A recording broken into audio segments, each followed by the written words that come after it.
Here we have the Lenovo Yoga 9-14. Now, most of you on this channel know that the 14-inch form factor is my favorite form factor, so we're on a little bit of a roll reviewing all of the 14-inch laptops that money can buy. Nevertheless, this one is from Lenovo. It's their Yoga 9 series, which is their more premium laptop. And today, what we want to find out is if this one is any good, if this one is better than the Dell counterparts, and if you should buy one yourself. And maybe I'll also learn to talk better throughout the rest of the video.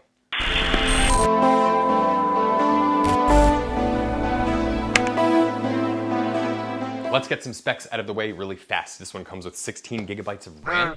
They are not user upgradable. It comes with a 512 gigabyte NVMe solid state drive, which is user upgradable. And then it comes with the 12th generation i7 processor. All of that can be had for between about $1,200 to $1,500, which may seem a little expensive at first, and by the end of the video, you'll come to find is just generally pretty expensive. Now, let's go ahead and talk about the keyboard for a moment on this laptop. We went ahead and rated this thing an 8 out of 10. Now, the keyboard on this laptop, I will get it together, people, I promise you. The laptop on this keyboard is overall very good. It's very tactile, it's precise feeling, it just kind of feels good typing on the fingers. Lenovo has this weird thing where they do these sort of rounded bottoms on the keys. It doesn't really seem to get in the way of anything, and it all works out generally pretty well. Now, it's not a full-size keyboard with a numpad because it's on a 14-inch laptop and there just isn't the space to do so, but it does have a backlight on it. Now, one interesting thing Lenovo did do on this particular model is on the right side here, they've got a series of additional function keys. Basically, you've got the top one, which has got this kind of little speedometer looking thing. That one allows you to change the power mode on the laptop. So basically from a energy more conserving state to high performance mode, etc. and so forth. The one below that one is the mug shot picture. And then the one below that is your audio settings. Basically, this laptop comes with some pretty dynamite speakers, which we will talk about later on in the video. And you can change the settings on the speakers to sort of have better equalization, either more bass friendly or more treble friendly. You get the idea, better for gaming, etc. and so forth. Then you've got a brightness toggle, and then the last one is your fingerprint scanner. So we found that these keys they don't get in the way too much, but you might find yourself accidentally clicking them sometimes. Not a deal breaker, just kind of a curious design choice from Lenovo. We sort of feel like they could have either added that to the the function row, instead of like the calculator or the favorites button or a couple of these other useless ones, like the little Lenovo support man looking one. But nevertheless, they added them to the right side of the keyboard. Anyway, long story short, keyboard on it is pretty good, and if you're a journalist or somebody that types a lot, I think that you will overall really like the keyboard. Now, the trackpad on it. We went ahead and rated it a 9 out of 10. First off, it is honkin' big. Not quite as big as, like, let's say some of the 16-inch like MacBooks or anything like that, but it is, for a 14-inch computer, it is just generally a very, very nice, big, refreshing size. And it's very accurate, it doesn't ghost a lot. Cursor goes exactly where you want it to go. It has good multi-gesture support, and ultimately, the click on it, when you compare it to, like, let's say some of the Dell laptops, it's a little bit softer feeling, if not maybe a little cheap feeling, but it's a little softer and a little bit more usable than it is on the Dell laptops. And it's a fantastic trackpad. There's nothing more that needs to be said about it, so moving right along. Now, the LCD screen on this computer is where I get like a little, kind of like bothered, but like I'm not gonna lose sleep over it. We rated it an 8 out of 10. It is an OLED, which means it is like very bright and colorful, and like looking at it, things really pop. The contrast is really nice in the sense that the blacks are really black and the whites are sort of white. We'll get to that momentarily. But overall, looking at the panel, it just looks like very beautiful, especially when you're looking at imagery and things like that.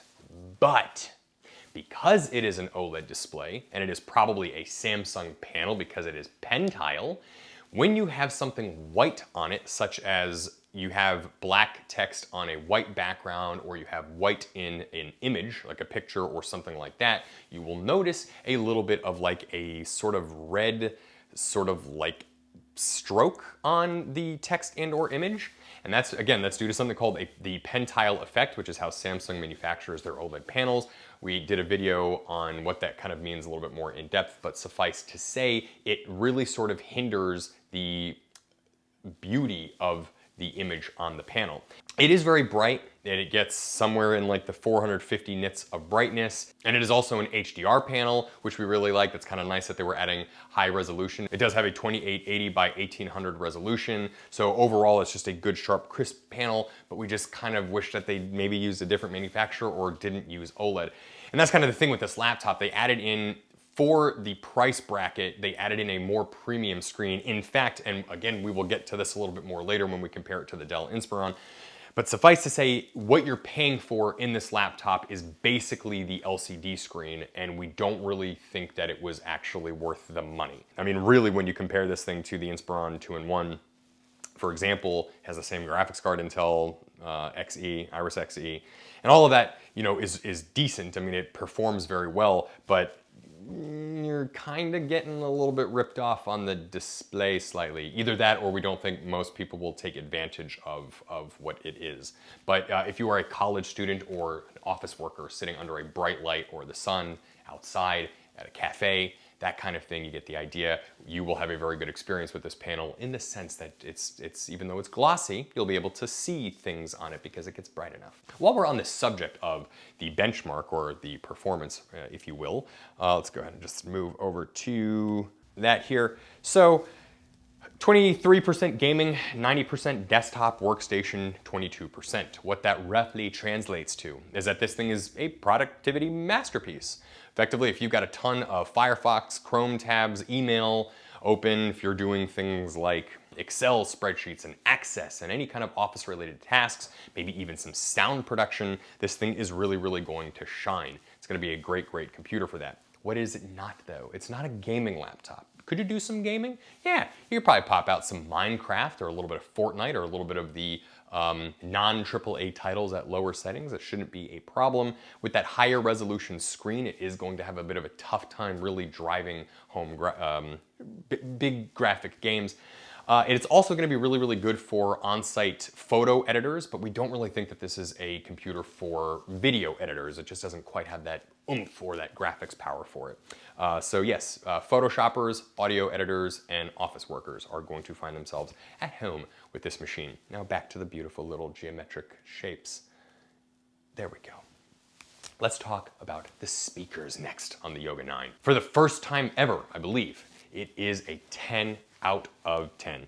First off, they put the speakers, not only is it at the bottom, you've got the subwoofer, but you also have this speaker bar right below the LCD screen here. And that speaker bar, it shouts, man. They absolutely get louder than the MacBook Pro, and in terms of quality, they are certainly on par with the MacBook Pro as well. They do distort a little bit when you get into shifting from like lows to mids, especially at higher volume. But that said, there is a lot of clarity across the spectrum.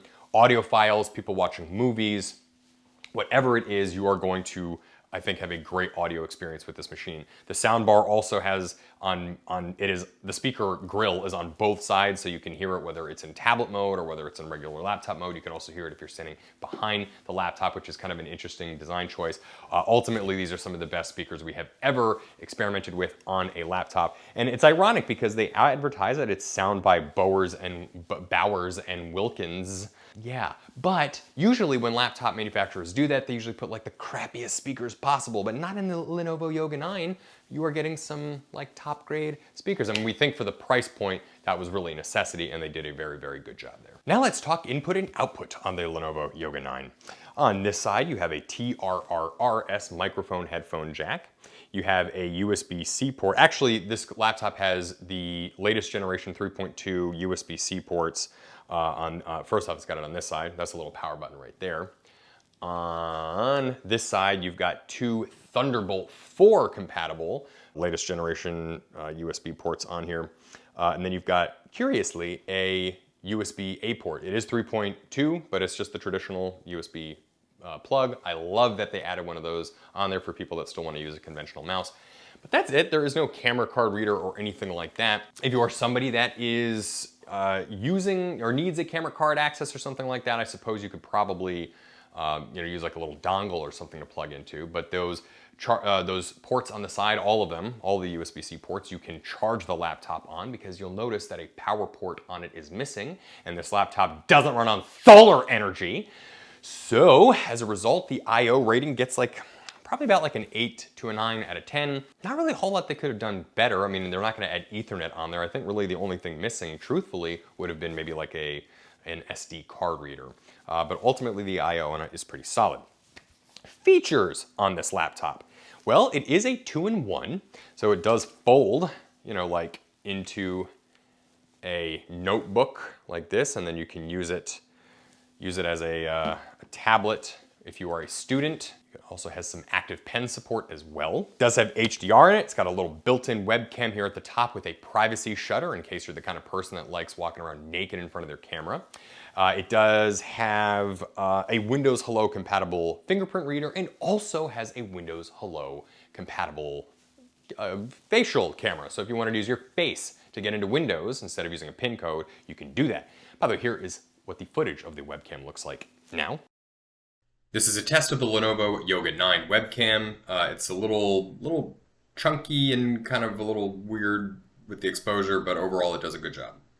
And of course it has Wi-Fi 6 built in, as well as Bluetooth. So yeah, feature-wise, I mean, it's got pretty much just about everything you could want in a laptop. A really good touchscreen as well. So yeah, it gets a 9 out of 10, and I think it deserves that fairly well. Mobility. About 9 hours worth of battery life, which we actually feel like they probably could have stretched a little bit better. 9 out of 10 hours, 9 hours in practical usage is just sort of like, we're kind of getting to the point where it should maybe be a little bit more. But when you consider all the horsepower and the display that it has to drive, we kind of get it. It is made out of very fantastic premium metal materials. The hinges, everything is really, really solid. In terms of its weight and its like just thin profile, it's about 3.08 pounds. So it is a nice and lightweight. You'll be able to toss it in and out of a backpack, whether you're a student or going in and out of an airport. And it's got this beautiful sort of nice shiny trim around the laptop. A good thin screen bezel at the top. Overall, mobility on this thing is going to score a 9 out of 10. Not a whole lot they could have done better, maybe with like the exception of, we have a feeling that this won't patina all that well. And then also maybe, again, the battery life could have been slightly better by comparison to some of the other notebooks in this price bracket. But that said, yeah, fantastic mobility. It's gonna do a really, really great job. Overall, we are fairly impressed with this laptop. Let's go ahead and recap this laptop score. Specs, we go ahead and give it a 7 out of 10. For the price bracket, it is a little bit expensive for the power to performance ratio that you're getting. For the keyboard, you do get an 8 out of 10. Because overall, it is just a fantastic keyboard to use, with the exception of the awkward keys on the right side that you might accidentally hit. Trackpad gets a 9 out of 10 because it is big and it is accurate. The LCD screen gets an 8 out of 10, primarily because even though it has HDR and it's OLED and it is bright and colorful and crisp, it also is pen tile, so it does look a little bit weird when there is white on text or images. Speakers get a 10 out of 10. They are absolutely some of the best we have ever tested.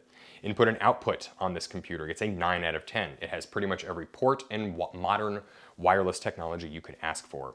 Features get a 9 out of 10 because, once again, gets pretty much about everything on there that you could ask for in a modern laptop. And then mobility gets a 9 out of 10 because it is thin, it is lightweight, and it has decent battery life and great materials. That leaves us with a score of 8.62. It's a good laptop. You should probably buy one yourself. Gun to my head, between this and the Dell Inspiron 14 that we just reviewed, I would probably go with the Dell. The reason why is because there is almost there is damn nearly a $600 difference between those two machines, and about the only thing you get from this computer is a better LCD screen, technically speaking, on paper.